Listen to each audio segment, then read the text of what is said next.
In 2025, many of the homeowners are feeling the squeeze like never before.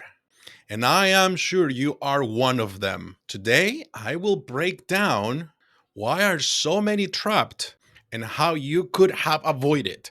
Let's dive in. I don't understand how people are affording life right now, and it really makes me sad for some people. You have people who are like her. She's single, she has her own salary, or families where it just works out best for them for the mother to stay home. And if the father is just making an average American salary, how are they affording life without going in a bunch of debt?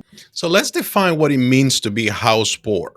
Being house poor means that the total cost of homeownership consumes a significant portion of your income, leaving little room for discretionary spending, savings, or financial goals. People in this situation always find themselves struggling to afford not just only their mortgage, but also their property taxes, their hazard insurance, the maintenance on the property, utilities. The traditional 28% to 36% rule states that housing costs should be under 28% of your gross income, and the total debt payment should not exceed 36% of your gross income. But with how everything it is nowadays, staying with this 28 and 36% is almost impossible. So you're going to ask, how did we get to this point? There are several factors. I'm going to break them down for you. Number one will be the rising cost of buying a house or house prices. The demand for housing during the years of the pandemic and the low interest rates fueled this craziness of people having to buy a piece of real estate, and nobody can blame them, right? They were receiving money left and right. Interest rates were in the 3s and 4%, and prices at the beginning of the pandemic were still decent. So some people really just felt the need to just go ahead and buy a bigger house. And the next person did the same, the next person did the same. So of course, sellers had a big party. They made a lot of money during these times. So yeah, it was a whole win-win for everybody. Another big reason was underestimating cost of a property. People thought that if I can afford to buy a house, if I can afford the mortgage, I should be able to afford the HOA, the condo fees, the utilities, and the rest of the maintenance on the property. It was just a pure assumption. Other people only trusted the bank's loan approval, meaning they just went to the bank and the bank said, you are approved for $500,000. They said, okay, let's buy a house for $500,000. Rather than looking at their expenses on a spreadsheet or some kind of software and just to really see what they can afford, not only what they can afford based on the income, but what other activities they wanted to do. So they see many people buy homes and first thing they want to do is start traveling. First thing they want to do is start making improvements. First thing they want to do is probably just go ahead and buy a nice SUV to park it outside. So a lot of people don't take a lot of those additional expenses that will come with owning a piece of real estate. Lifestyle and inflation, it's another big problem that many buyers did not factor in. Granted, nobody knows when inflation is going to hit us, but a lot of people did not factor that in. Things like travel, education, student loans, kids' like tuition for down the road. Some of those things were not taken into consideration by many homeowners or that are now homeowners. I am curious to know if you have been affected by all the inflation and now you're feeling house poor. At the end of the day, buying a house, it feels like it's a huge milestone, and it should, you have the money to put down to buy the house. So why would you feel house poor? I'm curious to know. Let me know here in the comments. But people are wondering, whose fault is this? And why is this important? You gotta be wondering, who are we going to blame for these irresponsible behaviors? Somebody has to pay the price, right?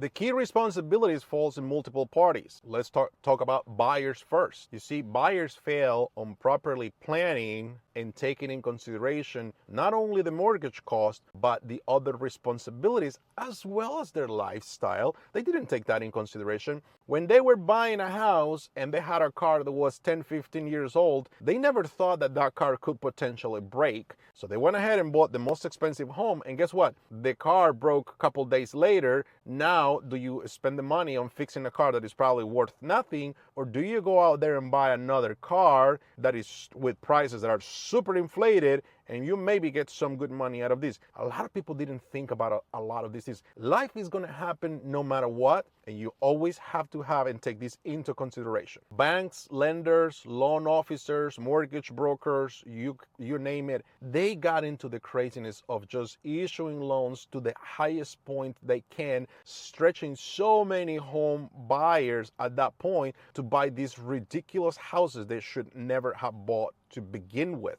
But guess what? They are for profit, right? So I am sure many of you here in the audience feel like you were taken advantage by your loan officer, your bank, your mortgage lender, because all they cared was just to give you a loan, and they didn't care if you will be able to pay for the mortgage down the road. Let me know your thoughts. I think that is very accurate by the most part. But I'm not also going to blame the loan officers, also realtors. You got to make sure that your buyer understands what they are getting into it. Like my personal practice here in the state of Maryland when I'm licensed is that every time we see a house that one of my clients wants to purchase, what I want to make sure is that the loan officer is running the numbers so the buyer can really understand if this house is something they can afford. Number one, they feel comfortable with a monthly payment, and if there has to be some surprises or a stretch because of competition, that they still feel comfortable and they can go to sleep at night without feeling like the pressure or house poor, right? You're with me on that? Okay.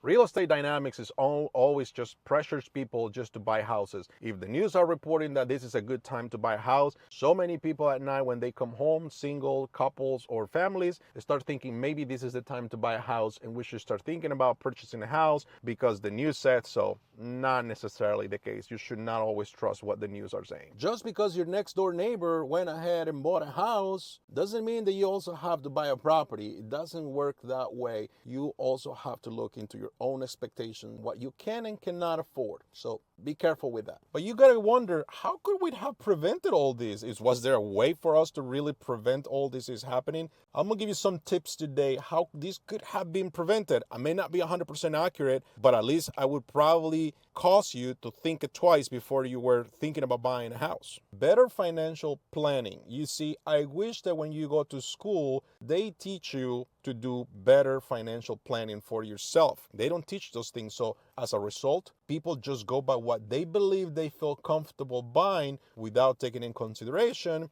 other expenses. As I said it before, HOA, condos, hazard insurance, maybe increasing real estate taxes, property maintenance, repairs. People don't take those things in consideration. So that's when the time comes, they just feel the stretch. Realistic budgeting. Rather than just saying like the lender is giving you a loan approval for $500,000, maybe that's not the magic number. Maybe the number was $425,000. So you needed to really be more strategic and also look into your savings. Maybe you need, okay, if I'm going to pay $500,000, maybe I have to have better savings for this, right? Emergency savings, it doesn't hurt anybody. Always, always, always have if you can, have good emergency savings. A good rule of thumb, in my opinion, is after you purchase a house, you should have in reserves between 6 and 8 months for payments related to the property that have to do with the mortgage, your taxes, your condo fee,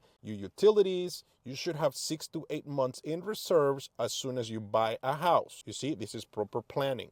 And please avoid emotional decisions. Just because your best friend and his wife or the Joneses bought a bigger home because the husband just got promoted doesn't mean that you have to do the same. You have to be quite the opposite. I have so many of my clients that always tell me they wanted to buy a bigger home, but they don't know they can't afford it. First thing I always tell them is you got to think about the numbers. You got to work those numbers. I'm not saying you cannot do it, but I'm not want you to make you believe in something that you cannot afford. So you got to be careful with that all the time. Today, I'm going to leave you some final thoughts. The 125% rule. You're wondering, what the heck is that? Let me tell you. So it means that a home purchaser should be able to afford 125% of their monthly expenses. So in plain terms, if your mortgage is $2,000 a month, you as a home buyer should feel financially comfortable paying up to $2,500. So this is the 125% rule that I'm talking about.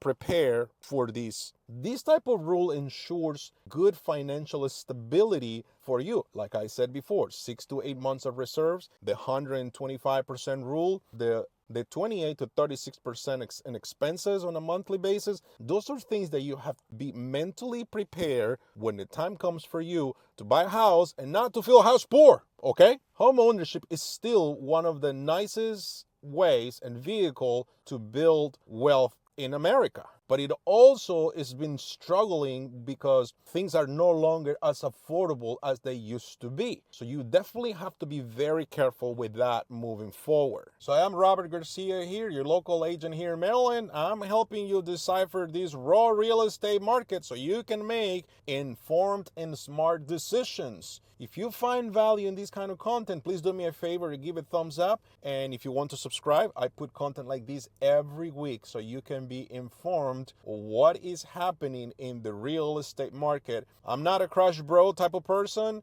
I just really want to bring you what it is, the real truth when it comes to the real estate industry. If you are looking to buy a house or sell a house and you need some help finding a good real estate agent, click the link below to get a hold of me, and I can definitely help you find an agent. And if you really want to have a copy of my step-by-step process on how to buy a house, you can also click on the website over there so you can download your free report on my entire workflow, how you should be able to buy a house this year. Thank you, everybody. Bye-bye.